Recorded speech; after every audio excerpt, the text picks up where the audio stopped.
All right, hello and welcome back to another episode of Creedal Catholic. I'm very excited to be hosting a small little panel today with two different guests who are talking to me about the topic of feminism. It's a very complicated topic, but a topic on which our Catholic faith has an awful lot to say. So I'm really excited to welcome Serena Sigillito and Leah Libresco Sargeant, two names that you may be familiar with if you are interested in questions of Catholic public life and Catholic theology. So I'll read their bios here, and then I'm looking forward to welcoming them on the show and having a great discussion today. So Serena Sigillito is the editor of Public Discourse, the journal of the Witherspoon Institute in Princeton, New Jersey. She recently completed a Robert Novak Journalism Fellowship focusing on contemporary American women's experiences of work and motherhood. Serena earned her Bachelor's of Arts at the University of Dallas, where she studied English and music, and her Master of Arts in English at the Catholic University of America, where she earned awards for her writing and teaching. In addition to Public Discourse, Serena also writes for a variety of other publications, such as Newsweek, America, The American Conservative, First Things, National Review, and Verily. You can follow her work at serenasigillito.substack.com. And Leah Libresco Sargeant, who is also a former Robert Novak Journalism Fellow, is a freelance writer whose work has appeared in First Things, The American Conservative, Plow, The Washington Post, and as of last week, The New York Times. So congrats on that, Leah. She's the author of Arriving at Amen, which is the story of her conversion to Catholicism, and Building the Benedict Option. Leah earned her BA from Yale University in political science, and you can follow her new newsletter at otherfeminisms.substack.com. And I also should mention that Leah is a returning guest to Creedal Catholic. So welcome back to the show, Leah. Welcome for the first time, Serena. My pleasure. Thanks so much for having me. Absolutely. Leah, let's start with you. I've got a question for you, and then Serena, I've got a question for you, and then we'll sort of merge the two and talk a lot more about feminism. So, Leah, your recent article in Plow, and by the way, I have my copy of Plow right here. I highly recommend this journal for any of my viewers or listeners. A really good quarterly journal of Christian thought. Lots of great Catholic ideas in there. But Leah, you had this article in there that caught my eye, and it explored the idea of interdependence over autonomy, right? So we live in a world that really emphasizes strength, right? We have this sort of Nietzschean idea of the ideal man who doesn't need support from anyone. We value autonomy and making your own decisions. And you draw on your experience as a mother and say that we really need to think about interdependence and the idea of being dependent on one another rather than enjoying full autonomy at all moments all the time. So can you explain to me a little bit more about that? What do you mean by interdependence? And why should we value that more than autonomy? How does that speak to us more, or should it speak to us more than the idea of I control my own life and my own destiny? I think the core reason we have to value interdependence more than autonomy is because interdependence is more core to who we are. And if we say autonomy is what makes us worthwhile, we'll all end up hating ourselves at various points in our life and hating ourselves pointlessly for being human. Everyone is not autonomous at various points of their life, most obviously from the moment of conception to quite a ways into childhood. But it's not as though we then graduate to be securely autonomous for the rest of our lives with a brief dip as we age that we prefer not to talk about or not to acknowledge. Our whole life is studded with periods of dependence, even really abject, difficult dependence, whether it's something as simple as having a stomach flu and spending an entire weekend on the couch and vomiting, and just utterly dependent on other people, to more difficult longer-term problems like chronic diseases or mental health issues that mean we need other people. Everyone needs other people. We always do all through life. All that varies is the degree or inescapability of our need. Yeah, and as you said that, and actually as I was reading in your article as well, I was thinking about this idea of like autonomy, right? And we often think, I'm autonomous, I don't need anybody, I am totally independent. But we use that word to describe conditions that are really not independent at all, right? So like a great example that I use is I can't build a car, right? Or even I can't even work on a car. Like I know nothing about auto work. So I called and made an appointment for a mechanic today because we're about to do a cross-country trip and I want to make sure our van's good to go. I don't know the first thing about that. I mean, I don't even change my own oil. That's how wholly dependent I am on someone else for taking care of my car, right? So even in, the same thing with growing food, right? I couldn't sustain myself on a garden in my backyard because I wouldn't know the first thing about how to do that, right? I don't hunt, so I'm totally dependent on a whole host of other people for every single one of my most basic needs. And I But people take this as though it's embarrassing, right? Like there was a moment where Elizabeth Warren, kind of in talking about our fabric of interdependence, said, a successful business owner doesn't build their business by themselves. They depend on things we all do together. Your trucks travel on roads we all build together that you don't build by yourself. People said, wow, Elizabeth Warren is attacking small business people. It's only an attack if you think it's surprising or embarrassing that not everything in your life is the result of your own efforts. What Elizabeth Warren said should have been common sense for all of us, and it's not an attack. It's just a fact. Yeah, that's a great point. I'm also thinking about Hillary Clinton's comment several years ago. I think it was on the campaign trail, although I'm not sure about that, when she said, it takes a village, right? And the point was, like, you didn't raise your own child, right? You didn't raise that. The village raised that. And there's certainly an offensive element of that maybe we can get into, and sort of the value of or the importance of valuing parents' work, and especially the role of women in raising children, right? But there's also a truth there, which is that, none of us are totally independent even in our parenting journey, right? We're reliant on other people. We're reliant on people who take care of our children. We're reliant on probably parents who at least formed us in the ways that we form our own children, et cetera. So, it's a good point. Let's kind of pivot a little bit and talk about feminism, which is the topic of discussion today. And I want to talk about the idea of interdependence as it relates to feminism. But Serena, your recent article in Verily magazine talks about the history of feminism and how we went from sort of focusing on suffrage to 1960s, 1970s, where there really came about an unholy marriage between feminism and pro-choice advocacy or pro-abortion advocacy. So can you talk to me about just a little bit more about that history and how that came about, and then maybe some ways in which it's detrimental to feminism today? Because the thesis of your piece there is that we need to find a better way of articulating feminism, of sort of envisioning feminism that appreciates the value of women in child raising, and is not focused or inextricably linked with abortion. Yeah, so doing the research for this piece was really fascinating because, I encountered some kind of behind the scenes history that I hadn't known about before, particularly in the work of a woman named Sue Ellen Browder, who I got to interview for the piece. And she's written a couple of books, one called Sex and the Catholic Feminist and one called Subverted: How I Helped the Sexual Revolution Hijack the Women's Movement. And so her work is really interesting because in contrast to a lot of other conservative critics of feminism who sort of totally write off Betty Friedan or a lot of the second wave feminists, Sue Ellen Browder, I don't know, she takes a more nuanced view, and she actually looks at the ways that Friedan's views on abortion in particular changed as a result of her relationship with someone who you may have heard of named Larry Lader. So Larry Lader and Bernard Nathanson were involved in the creation of NARAL. They were instrumental in getting abortion legalized. And as a strategic move, they realized that they needed to get women's movements involved in this because, politically speaking, it wouldn't be effective for men to just go out and say, we want to be able to have consequence-free sex, therefore we need to legalize abortion.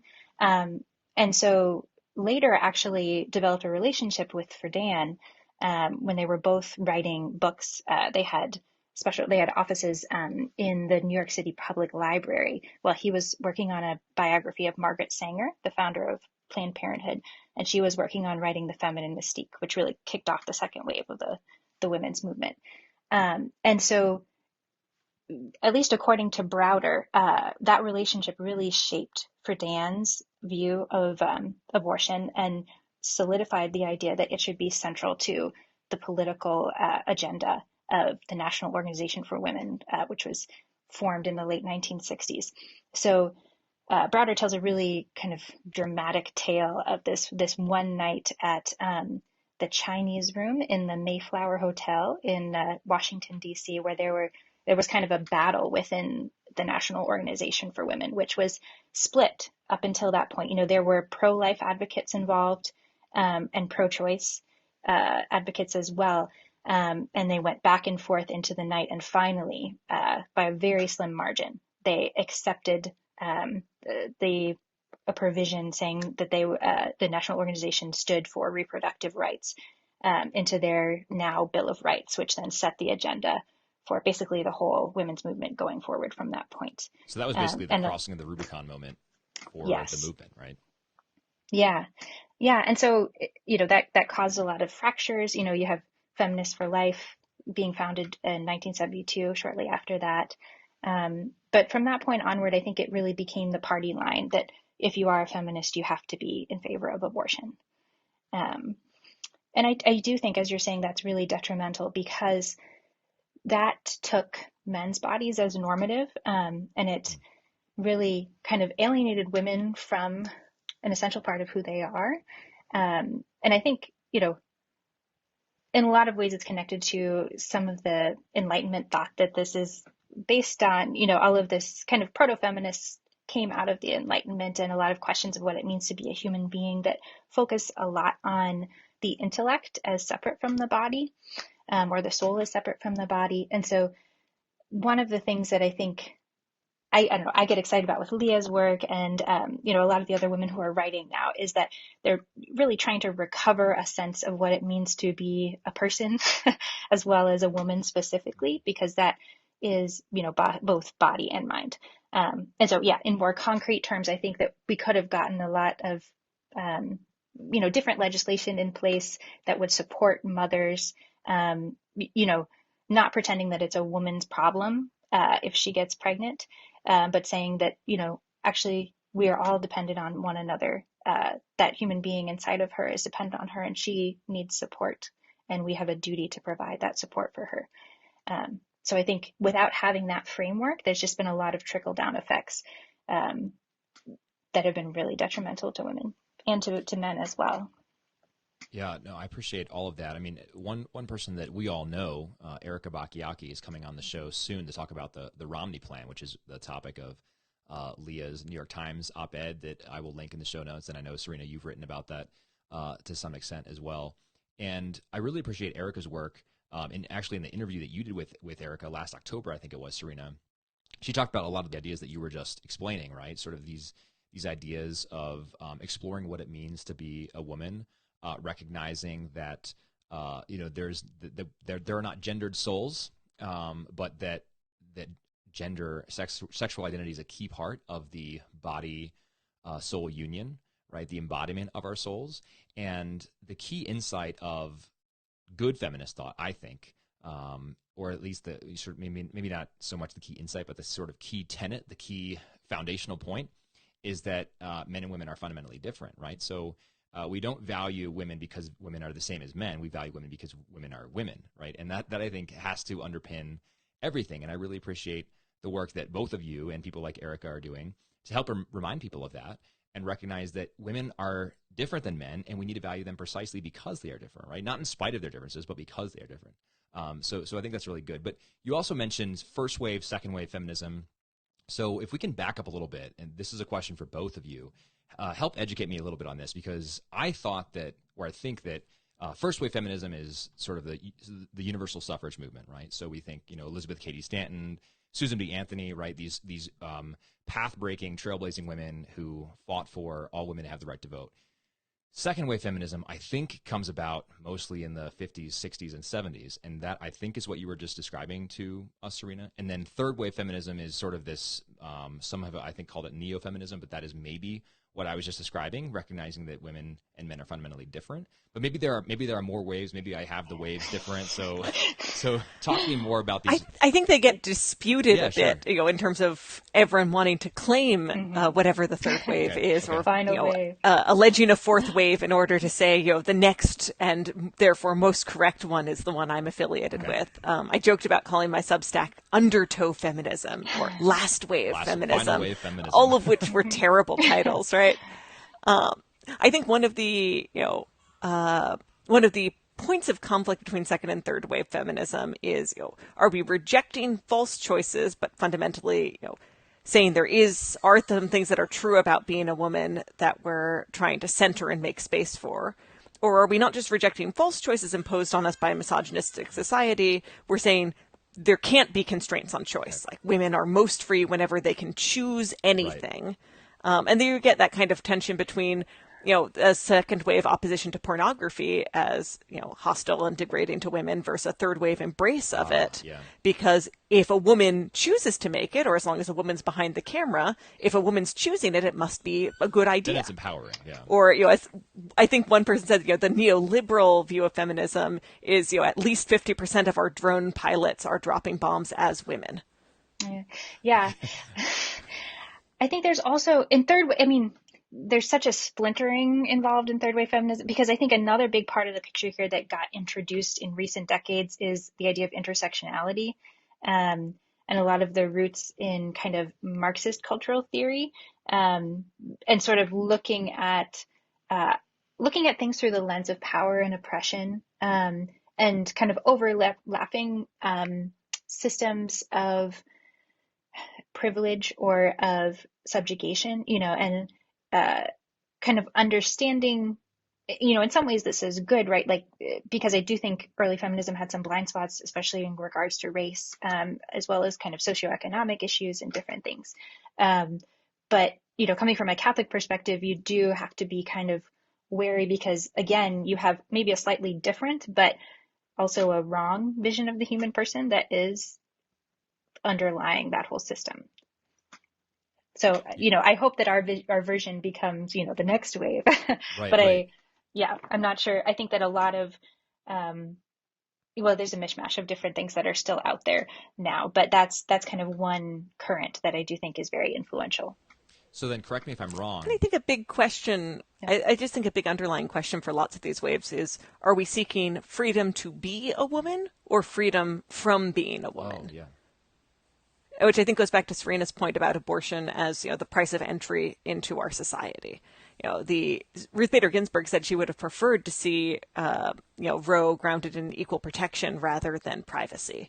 And because she saw it, exactly as you're talking about it, Serena, that if the world is all made for men, women have to be able to reproduce in the way men do, to be free from the way a woman's cycle and, whole system of fertility works in order to exist in that world. And I reject that, because, for me, the fundamental question is, I agree basically with Ruth Bader Ginsburg. Our whole society, our economy is hostile to women, hostile to children, hostile to the way women's reproductive systems work. And so the question is, how do we have to reform society so that women can fit in it? Not how do we reform women so that they can fit our misogynistic society? That's a great point. I mean, and I'm going to jump ahead. This was the last question I wanted to ask for you guys, but I think it dovetails really well with what you just said, Leah. So I like your distinction about, are we trying to help women be free from being women, or are we trying to help them be free to be women?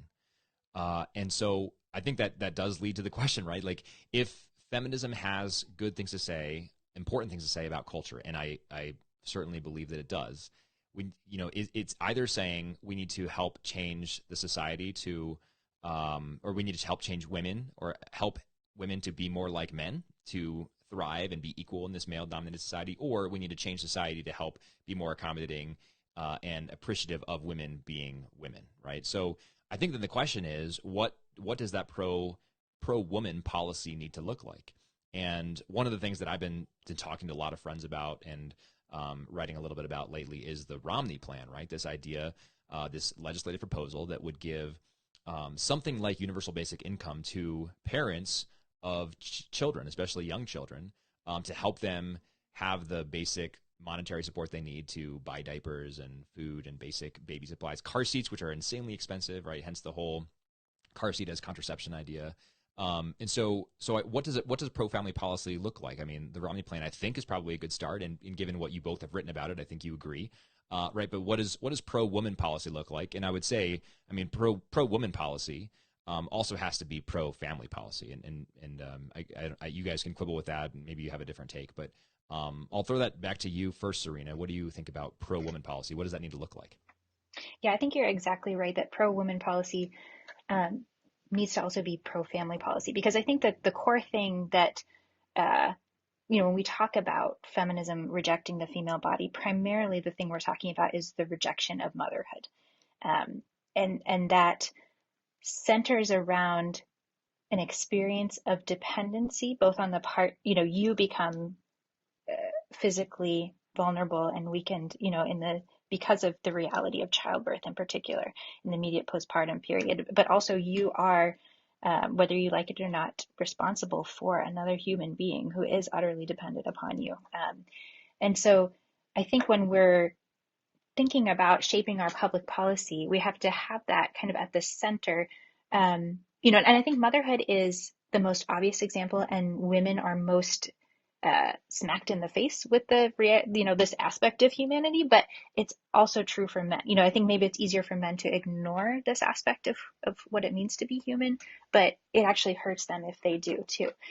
So what I really like about things like the Romney Plan, or there's a great proposal from Lyman Stone, and I think it's Rachel Anderson from the Center for Public Justice, laid out at the Institute for Family Studies, for a maternity leave package that really prioritizes child well-being. I think it's 18 weeks, but one thing that I really love about it is that it has the freedom and the choice to split up that leave however you want between the parents, and really just saying in this immediate postpartum period, in this fourth trimester, the physical presence of the mother in particular, but the father too, is really, really important.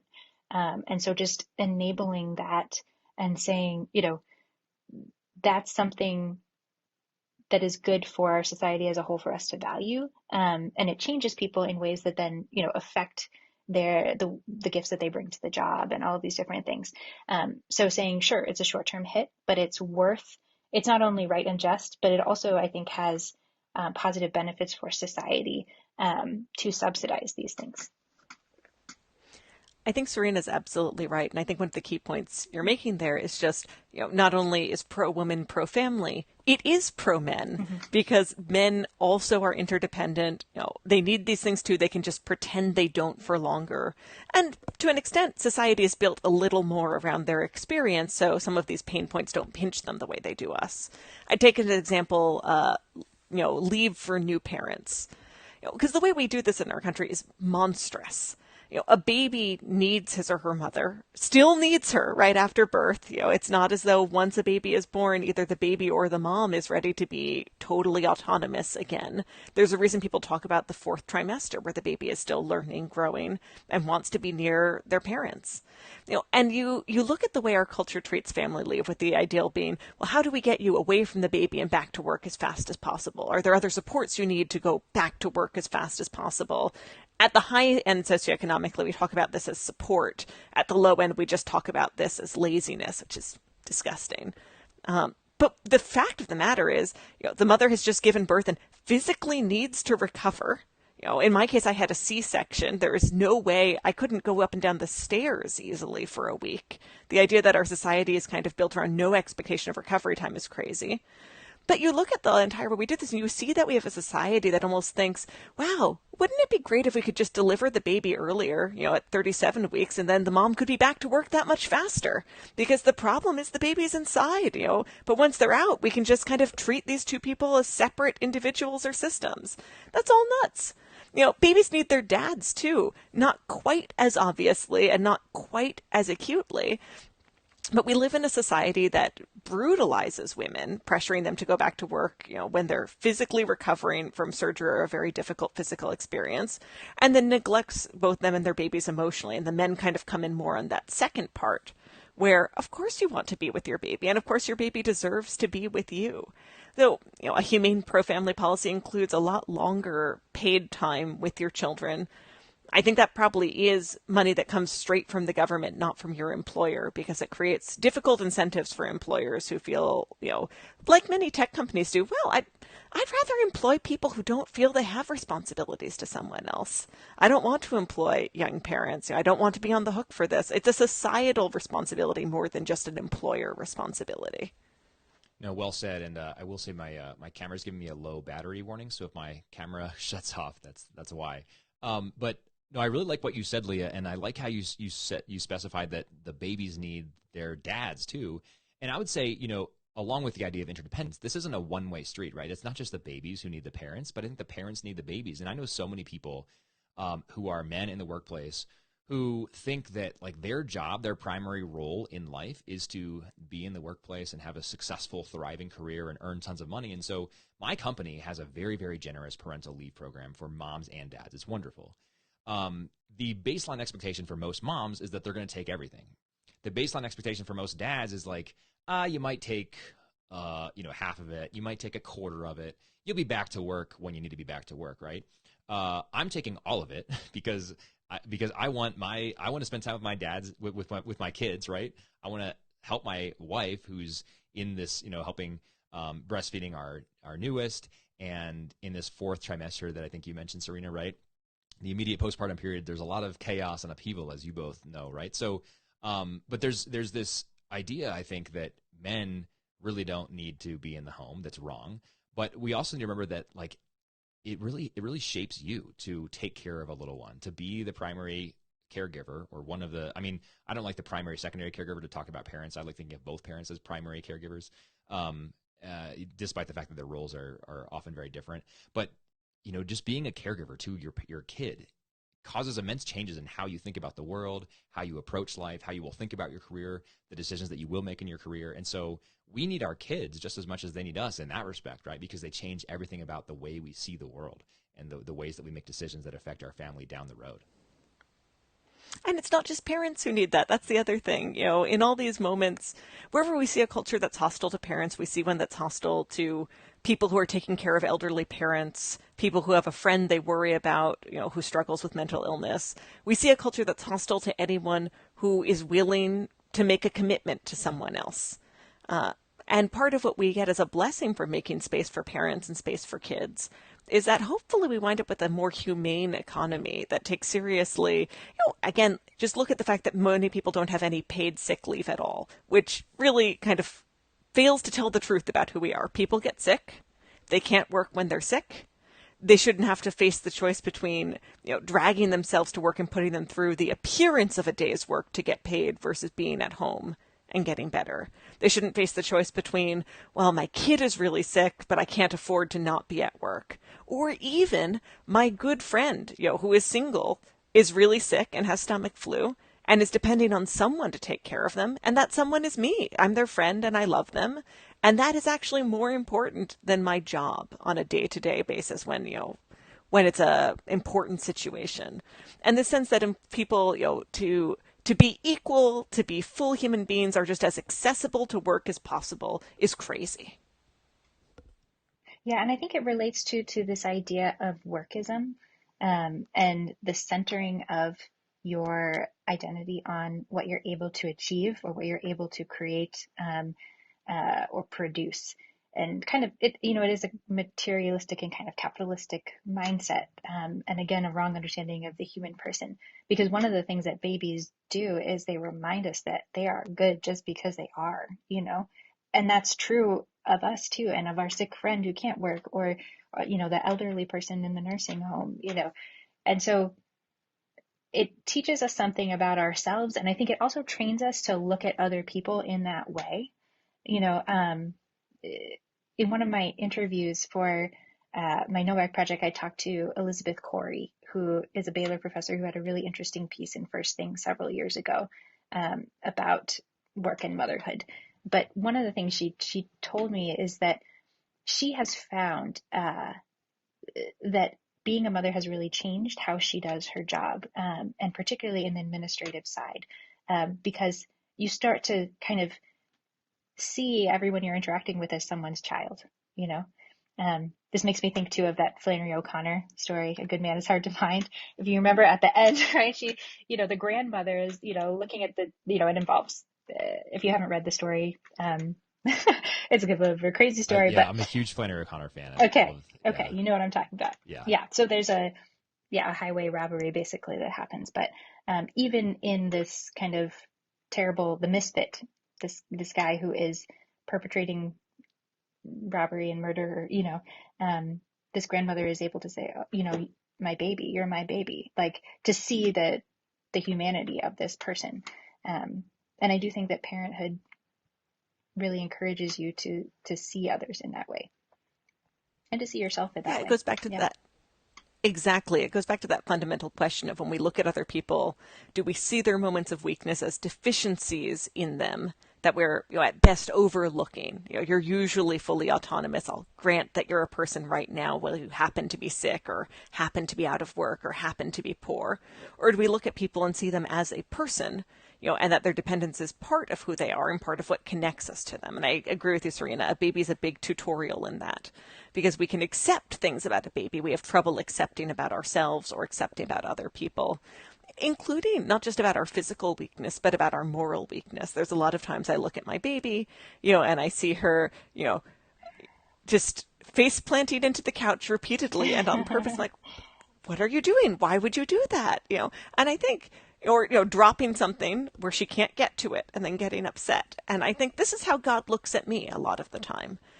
For things that are way more consequential than my board book is now stuck behind the couch. I constantly do things that frustrate the ends for which I'm made. And then I look at God and go, this is terrible, and it's probably your fault, right? And when we see that in a child, luckily it's adorable. But the hope is that we can see that in ourselves and then really want to grow up morally, and to recognize we do that by turning to God and by not being ashamed of our own dependence and weakness before Him. That's so well said. And I mean, I was nodding. I'm sorry that my camera went out, guys. I was supposed to get a wire that was going to allow me to hook the camera up and charge it while we were doing this. And Amazon was supposed to deliver it yesterday, and they failed me on the delivery window. So it's a delayed package. So my apologies. But I was nodding along, regardless, Leah, while you were saying, you watch your child do this. And in my case, especially with older kids too, you watch them disobey the rules repeatedly, right? And you're like, we've talked about this. I've told you can't do this. And then you realize, this is exactly my relationship with God a lot of times, right? Like, I know what I'm supposed to do, and I don't do it, right? It's that which I will to do, I don't do.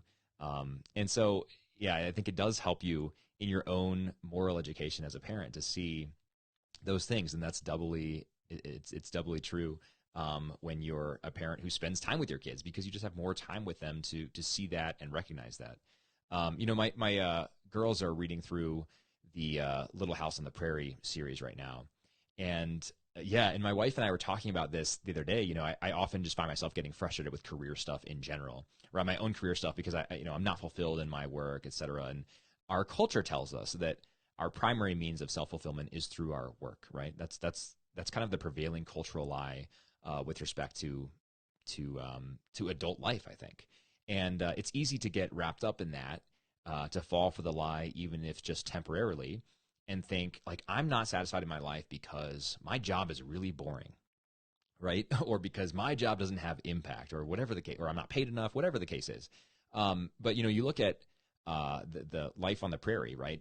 That's a family just doing family things, right? And when their dad is working, he is not working to have a successful, thriving career where people recognize the name of Pa Ingalls.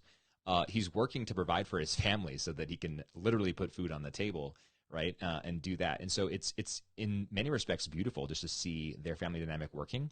And I find myself thinking, man, what if more of our families today just focus on their family life and really made that the center of their existence here? And this is obviously why, to wrap in Catholic teaching on this is why we see the family referred to as the domestic church, because it is supposed to be the center of apostolic life. I mean, every Catholic family is a tiny little apostolate unto itself. And so to make that the center of our life is a really important and good and noble thing. It shouldn't be our career where we just earn a salary. Yeah, and I think that has implications for public policy too, and drawing from Catholic social teaching, we have this dual emphasis on solidarity and subsidiarity, and so I think really good public policy should be encouraging the role of the parents, and the importance of that domestic church, even if it's, not put in those terms. That's functionally what it's able to do, right? And I think we make a big mistake in that, work is a mode when we think our waged work is the only contribution we make to the world. At the extreme end as Catholics, we always have the example of cloistered nuns who barely interact at all with the world except through their prayers and are doing tremendous work within it. Now, in our own lives, there may be kind of a less intense distinction between normal waged work and work you do in your community as a volunteer, babysitting someone else's kids, bringing food to someone who's sick. But all of that's important work too, and it's important that it is distinct from waged work. I don't think the solution is we give everyone kind of a stipend specifically for being kind to other people. But when I think about what a living wage entails, part of what it entails is enough abundance in time, in flexibility that you can give to others. It's not just, well, by working 60-hour weeks, each of you can just barely manage to cover your home payments. Because then there isn't anything left to spill over, and there isn't room for that additional work you do that's valuable to others, that binds us all together, that is never going to be part of a market wage or a market economy. Yeah, good point. I will say, however, that I would sign up for receiving a stipend just for being nice people. Sign me up for that. No, but you're right, Leah. And one of the criticisms of the Romney plan that I've seen that to me doesn't hold much weight is, we can't have a plan like this because this would be a disincentive to work.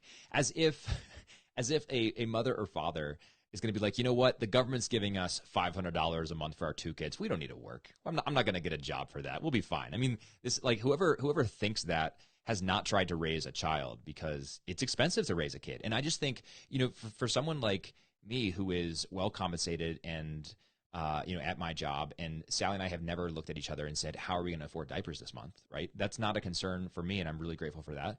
But I think about the single mom who is working a minimum wage job. She is having that conversation with herself, right? I don't know how I'm going to afford diapers. I don't know how I'm going to feed formula, which is, at my local Walmart, I was there the other day, and I noticed that all their baby formula is behind glass under lock and key.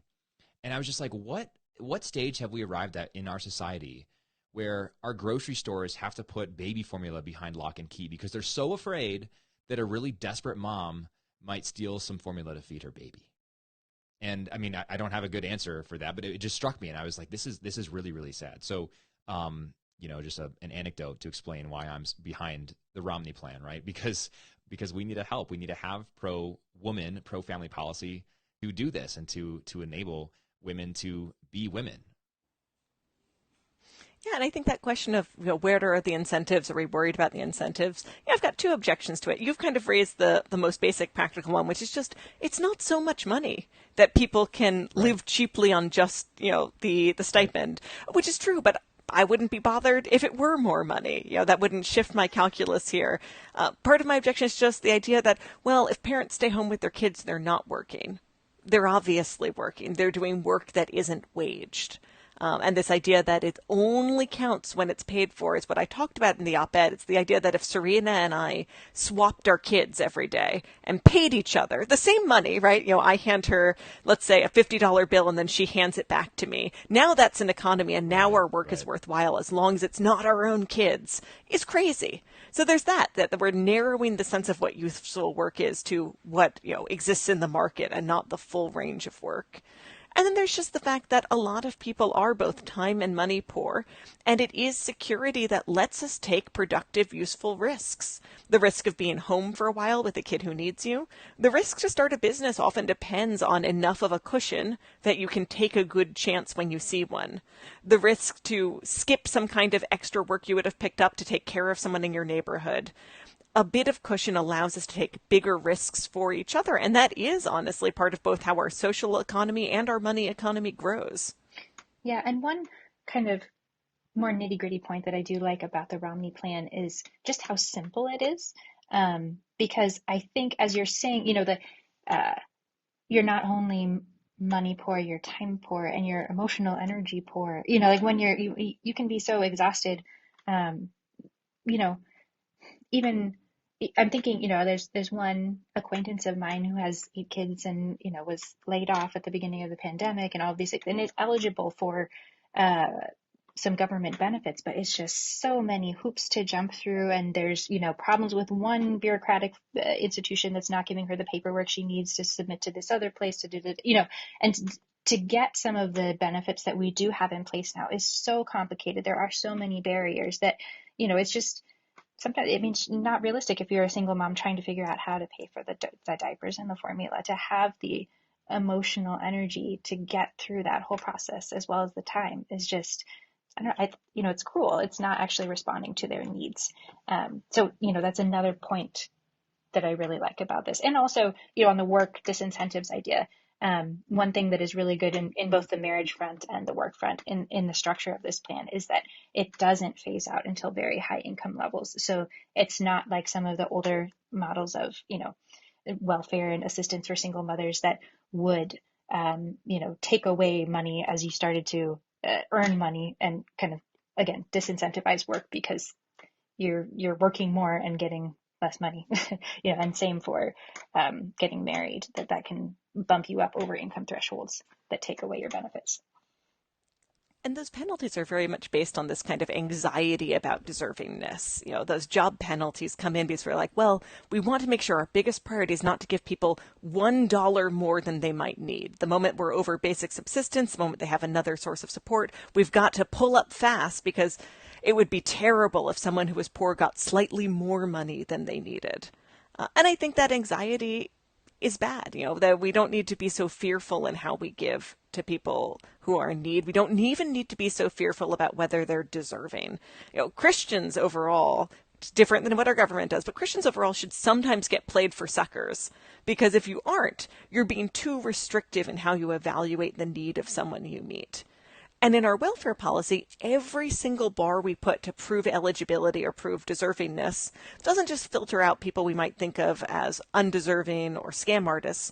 It filters out whoever is most needy, who can least afford to get a babysitter, to go to the library, to use the Wi-Fi, to fill out the form, the person who's having trouble with language, the person who doesn't have somewhere to put as a permanent address. So every bar filters out both. Maybe the people who aren't willing to go through the hurdle, but there will always be more people who are in abject need who can't get over the hurdle to prove it than there are people being filtered out to see if they're scammers. Well, guys, there's so much more we could say, and I wish we had the time to do it. Maybe if you guys would want to come back on to talk more, I'd love to have you. You are two of the people who I think are doing some of the most thoughtful work on these topics today, so thank you both for your work. In closing, I want to say thank you, and I want to also give you guys a chance to plug your work for 30 seconds or so, and I know self-promotion can be awkward, but you both are doing Substack newsletters now. Where else are people writing these days, right? So Serena, tell us about serenasigillito.substack.com, and then Leah, tell us about Other Feminisms. Sure. So mine is a little fledgling Substack. I just launched it. It's called the Sandpiper. And it's going to be just monthly updates of primarily sending out links to my work. I'll send out this podcast, but also some other, interesting things that I'm reading or conversations that are happening around the web. So you can go there and follow my work. I'd also encourage you to check out Public Discourse. We're doing a really interesting series right now on rebuilding institutions that I think is also related to some of these questions for how do we actually build a more just society that's in line in many ways with Catholic social thought. So I think both of those places I'd love to have your listeners check out my work. Great, thanks. And I will include links to all of these, by the way, in the show notes. So, all right, Leah, how about Other Feminisms? So Other Feminisms is a Substack community I run where every Monday I post a kind of prompt for discussion, which might be a link to someone else's work, a little essay of my own, about how we make space for women to exist as women rather than making us fit a world that is hostile to us. So I post that discussion prompt on Monday, and then the following Thursday, I run a highlights from everyone's discussion. I love it. I love to hear everyone else's different perspectives. I love to get pointed to different thinkers or articles or ideas that I haven't encountered before. And I just like having a place that's kind of a breath of fresh air to say, we deserve more as women than being defective men or help at being less defective men. So I've really been enjoying that, and you can find me at otherfeminisms.substack.com. Great. Thank you so much to both of you, and have a great day. To my listeners, hopefully you enjoyed this conversation. As I mentioned, all those links are in the show notes. If you want to follow the work of Leah or Serena, you can find all the links they mentioned and some of their more recent work, too, that we've discussed or are related to things we've discussed as well. So check that out in the show notes. And until next time, God bless you.